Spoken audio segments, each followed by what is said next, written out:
सुबह की पहली रोशनी निकल ही रही होती है कि अचानक वादी हिज्र एक दर्दनाक गूंज से लरज उठती है। न हवा चलती, न कोई बोलता। अचानक एक पहाड़ी चट्टान बीच से फट जाती है, धूल उठती है, रोशनी निकलती है और अंदर से एक अजीमोशन ऊँटनी निकलती है। लोग कांप कर पीछे हट जाते हैं। किसी ने धीमी आवाज में कहा, ये साले अलैहिस्सलाम का मौजिज़ा है। कौम आद जब अपने गुरूर और जुल्म की वजह से हलाक हुई तो उनके दरमियान चंद मोमिन लोग, जिन्होंने हजरत हूद अलैहिस्सलाम की बात मानी, अल्लाह ने उन्हें बचा लिया। अजाब के बाद हवा बिल्कुल खामोश थी। वादियों में सिर्फ टूटे हुए घर और हवा में अजाब का धुआं। बचे हुए लोग एक दूसरे को देखते हुए कहते, शुक्र है कि हमने हुद अलैहिस्सलाम की बात मानी। अगर अल्लाह हमें पनाह न देता हम भी तबाह हो जाते। ये मोमिन लोग वादी आद छोड़कर दूसरी जमीन की तरफ रवाना हुए। सफर लंबा, मुश्किल और दर्दनाक था, मगर उनकी नस्ल को नई जमीन की तलाश थी, पानी, खुशहाली और अमन के लिए। काफिले नज़्द और हिजाज के पहाड़ी रास्तों से गुजरते गए। फिर एक करीब आबाद इलाका मिला, अल-उला, जहां पानी के चश्मे थे, बाग थे और बेहतरीन जरखेजी। यहां उनकी नस्ल बढ़नी शुरू हुई। यहीं से वो कौम आगे बढ़ती गई और फिर उनकी औलादें पहुंच गईं वादी उल हिज्र, जिसे आज मदाइन सालेह कहते हैं। यही कौम समूद का आगाज था। समूद की नस्ल एक अजीम नस्ल बनी। अल्लाह ने इन्हें बदन की ताकत, ज़हानत, फननी हुनर, चट्टानों को तराशने का कमाल और रहने के लिए कुदरती इलाका सब कुछ दिया। ये लोग पहाड़ियों के अंदर पूरी शहर तराश लेते। ऐसी इमारतें की दीवारें सीधी, सुतून बुलंद और नक्शो निगार देखकर आज भी इंसान हैरान रह जाए। कुरान के मुताबिक ये मैदानों में महल बनाते थे और पहाड़ों को तराश कर घर बनाते थे। उनकी आबादियों में शहनशाही निज़ाम था। बाजारों में रोशनी, तिजारत, आवाज और रात को मशालों से जगमगाहट। वादियों में बागात थे, खजूरों की मीठी खुशबू, सरसब्ज जमीन। लेकिन फिर नेमतों का शुक्र भूलकर गरूर आ गया। हमने अपनी ताकत और ज़हानत से ये सब बनाया है। जब ताकत ने गुमराह कर दिया तो उनका दिल सख्त हो गया। पहाड़ों में तराशे हुए बुतों को माबूद बना लिया। अल्लाह को भूलकर कुदरती ताकतों को पुकारने लगे। अये खुदा, हुमायूं अजीम ताकत दे। अपनी ताकत, दौलत और पहाड़ तराशने की सलाहियत पर इतना गुरूर, कहते, हमसे बड़ा कौन इस दुनिया में। कमजोर लोगों पर जब्त, उनका हक छीना और सरदारों की मर्जी को ही कानून समझ ले। ये सब कुछ यूं था जैसे कोई इंसान अल्लाह के कानून को छोड़कर अपनी मर्जी का कानून बना ले और फिर खुद को उस पर हमेशा के लिए इस्तिस्ना करार दे दे। ये सब कुछ देखा देखा सा लग रहा है। कौम समूद में फसाद, बेहुदगी और गुनाह आम था। उनका जुमला मशहूर था, हम पहाड़ तरश कर घर बना लेते हैं, हमारे सामने कौन टिक पाएगा।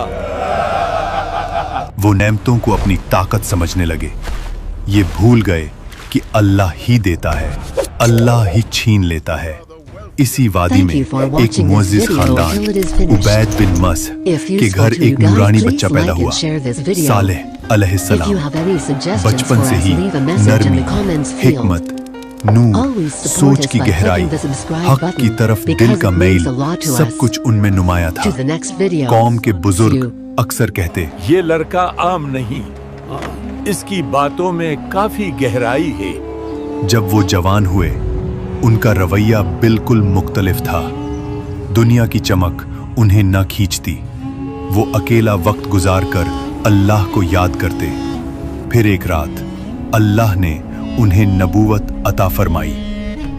सालेह अलैहिस्सलाम अपनी बस्ती में गए और लोगों से कहा, सिर्फ अल्लाह की इबादत करो, तुम्हारा कोई माबूद उसके सिवा नहीं। कौम के सरबराह हंस दिए। वो कहते, कल तक तू हमारा अक्लमंद दोस्त था, आज हमें हमारे माबूदों से रोक रहा है। हम तो तुझे नेक समझते थे, मगर अब तू हमें उन चीजों से रोक रहा है जो हमारे बाप दादा से चलती आ रही हैं। सालेह अलैहिस्सलाम ने प्यार से समझाया, ये वादी, ये इमारती, ये कुदरत अल्लाह की नेमत है, शुक्र करो, शिरक मत करो। मगर कौम का जवाब था, बेसबूत बातें न करो। अगर तुम सच्चे नबी हो तो निशानी दिखाओ। सरबराहों ने कहा, इस पहाड़ी चट्टान के अंदर से एक जिंदा ओतनी निकल कर दिखाओ, तब हम मानेंगे। सालेह अलैहिस्सलाम उन लोगों के साथ उस पहाड़ी के पास गए और अल्लाह से दुआ की, या रब, तू गवाह है, अपनी निशानी जाहिर फरमा। फिर एक लम्हा वाड़ी का रंग बदल गया, पहाड़ बीच से फट गया। रोशनी की लहर ने सबको चौंका दिया और फिर एक अजीम ऊँटनी चट्टान से निकल आई। वो आम ऊँटनी नहीं थी। कुरान में इसे नाकतुल्लाह, अल्लाह की ऊँटनी, और आया एक निशानी कहा गया। उसकी हैबत, उसकी अजीमत, कौम की आंखों ने पहली दफा कुछ ऐसा देखा था। मोजिज़ा यहीं रुकता नहीं था। ऊँटनी वाड़ी के कुआं से पूरा दिन पानी पीती थी और पूरा कुआं खाली हो जाता था। लोग परेशान हो जाते, कुआं का सारा पानी खत्म हो गया।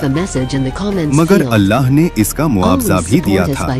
अगला दिन पूरी कौम उसके दूध से सायर होती थी। इतना दूध के हर घर, हर जानवर, हर बच्चा, सबकी जरूरत पूरी होती। एक दिन ओतनी कुएं से पानी पिएगी तो उस दिन कोई भी उस कुएं से पानी नहीं पाएगा। और अगले दिन तुम सब कुएं से पानी पी सकते हो, यानी एक दिन ओतनी का और अगले दिन लोगों का। मगर कौम ने इस इम्तिहान को भी बर्दाश्त न किया। सरबराह कहते, तुम्हारी आजादी छीन ली गई है, एक ओतनी हमारे पानी पर हुकूमत करेगी। उनका गुरूर फिर से उभर आया।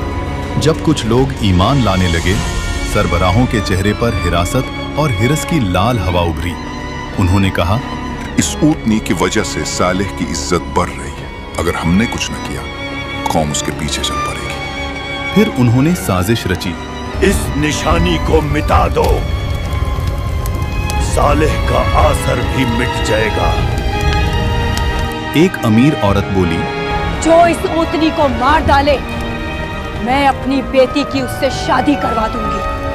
नौजवान तैयार हो गए। आज रात ये ओतनी नहीं बचेगी। ऊँटनी जब खूब पानी पीती हुई वापस जा रही थी, कातिल पीछे पीछे चले। पहले एक ने तीर चलाया, ऊँटनी का पांव जख्मी हो गया। फिर सब टूट पड़े।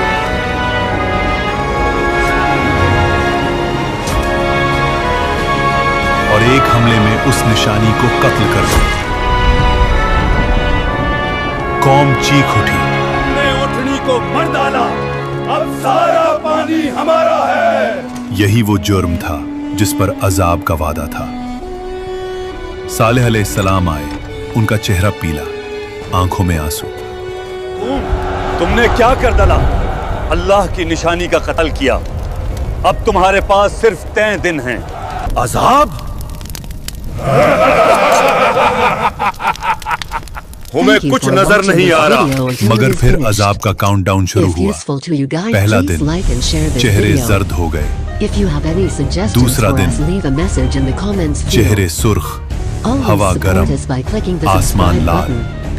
तीसरा दिन, चेहरे सियाह, वादी में मौत की बू। हमसे गलती हो गई। और फिर फजर से पहले ही आसमान लर्जा, पहाड़ हिले, जमीन से खौफनाक आवाज, और फिर एक चीख, ऐसी चीख के दिल फट गए, रूहें जिस्म से निकल गईं।